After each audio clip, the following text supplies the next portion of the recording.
Hello friends, welcome to BFSC Fisheries online class. Till now we had already studied in taxonomy of finfish about the morphometric character, and also we had studied about the scales type and all systematics, everything we already studied. Now in this class we will be continuing about the marine taxonomy. So let's begin with the basics of marine taxonomy. So first we will be studying the basic, that is animal kingdom classification. It is the thing we have to study here is about the vertebrate spices. So in this class we will be only studying the spices, that is cartilaginous fishes, and the bony fishes classification, that is taxonomy part. So first we will see that vertebrates को कितने class में divide किया गया है. जैसे class है Pisces, amphibia, reptiles, Aves और Mammalia, जिसमें हम लोग पाइसेस के बारे में अगर देखें तो उसको दो पार्ट में डिवाइड किया गया है. ये क्लास है पाइसेस, जिसको दो सब क्लास मतलब क्लास 1 और क्लास 2 में डिवाइड किया गया है, जिसमें हम लोग के आते हैं कॉन्ड्रिक थीस और एक होते हैं ऑक्स्टिक थीस. तो हम लोग अगर दोनों के में एग्जांपल्स की बात करें तो जो कार्टिलेजिनस फिशेस हैं उसका स्केलेटन जो है वो कार्टिलेज का बना है, लेकिन अगर वही बोनी फिशेस की बात करें तो उसका स्केलेटन बोन का पार्ट का बना होगा. तो कार्टिलेजिनस फिश में आएंगे स्केट्स आएंगे, स्टर्जन्स आते हैं, ऐसे सारे फिशेस आते हैं. और अगर बोनी फिशेस की बात करें तो उसमें आएंगे हेरिंग्स, कॉडफिश, सी ब्रीम, ये सारे आते हैं. कॉन्ड्रिक थीस को हम लोग दो सब क्लास में डिवाइड किए हैं, जिसमें सब क्लास 1 और सब क्लास 2 है, जो कि दो पार्ट है, इलास्मोब्रांची एंड होलोसिफेली. लेकिन ऑक्स्टिक थीस को हम लोग सार्कोपिटेर्गी और एक्टिनोपिटेर्गी में हम लोग डिवाइड किए हैं.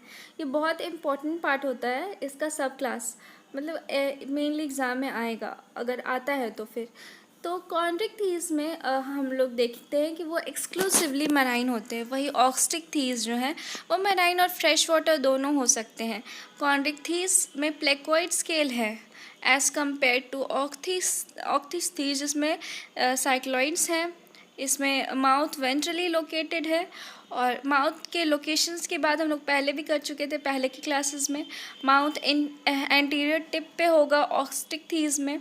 अगर हम लोग जॉज की बात करें तो कॉन्ड्रिक थीस में सिंगल सेट ऑफ जॉज होते हैं, वहीं ऑक्स्टिक थीस में 2 सेट्स होते हैं जॉज के. फिर अगर हम लोग इसमें गिल्स पेयर की बात करें तो 5 to 7 गिल पेयर्स हैं कॉन्ड्रिक थीस में. अब वहीं ऑक्स्टिक थीस में जो बोनी फिशेस है उसमें 4 पेयर गिल्स होते हैं, और टेल होमो सर्कल होता है, और tail fin in Chondrichthyes heterocercal होते हैं. और अगर हम लोग ओपरकुलम की बात करें तो ओपरकुलम कॉन्ड्रिक थीस में नहीं प्रेजेंट होता है, जिसमें ऑक्स्टिक थीस की बात करें तो उसमें ओपरकुलम प्रेजेंट होता है. और कॉन्ड्रिक थीस कार्टिलेजिनस फिशेस में एयर ब्लैडर नहीं होता, एक्सक्रीशन मेनली यूरिया के फॉर्म में होता है. और अगर एक्सक्रीशन की बात करें ऑक्स्टिक थीस की तो उसमें एक स्केलेटन एक्सक्रीशन होता है अमोनिया का, और उसमें एयर ब्लैडर प्रेजेंट होता है. तो ये तो हुआ क्लासिफिकेशन और डिफरेंसेस. अब हम लोग मेन देखते हैं इलास्मो ब्रांच की, जो कि कार्टिलेजिनस फिश हैं. उसमें 5 to 7 पेयर गिल स्लिट्स हैं, गिल ओपनिंग है, या हम लोग कह सकते हैं गिल ओपनिंग है, जिसमें स्पाइरिकल प्रेजेंट होता है, और इसमें मेनली प्लेकोइड स्केल्स होते हैं. अपर जॉ फ्यूज़ नहीं होता है क्रेनियम से.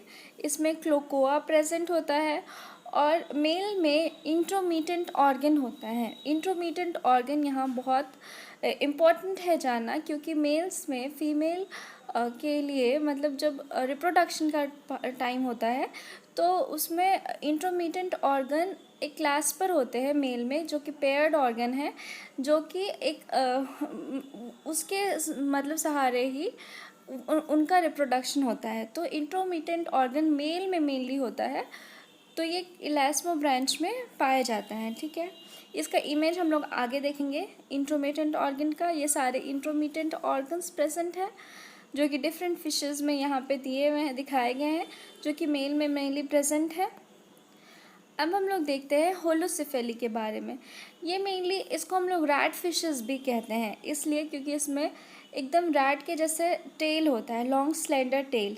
इसमें आता है काइमेराज, एलिफेंट फिश आते हैं इसमें 4 पेयर्स ऑफ गिल ओपनिंग है. इसमें स्पाइरिकल्स प्रेजेंट होते हैं.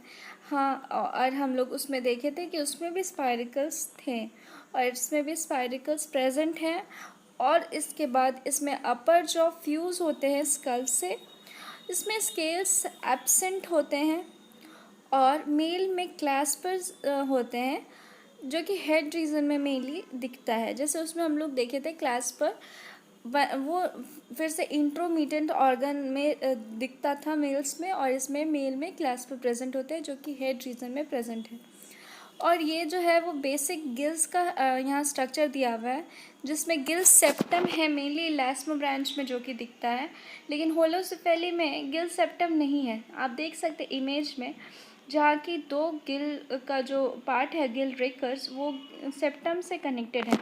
इमेज में यहाँ शोन है कि सेप्टम है यहाँ पे, तो ये सेप्टम प्रेजेंट होता है, ये गिल का पार्ट है, लेकिन सेप्टम वो होता है वो थिन है as compared to the elasmobranch. और ये सेप्टम दोनों को वो जोड़े हुए हैं, मतलब ये दोनों को सपोर्ट का काम करता है, ठीक है, सेप्टम। फिर हम लोग आगे देखते हैं, यहाँ पे एक बहुत इमेज दिया हुआ है कॉन्साइज करने के लिए कि हम लोग को मेनली इलास्मो ब्रांच में किस किस चीज़ की हम लोग को का होना पता ज़रूरी है। तो ये तो डीप की स्टडी की बात हुई, तो हम लोग इसको नेक्स्ट क्लास में देखेंगे।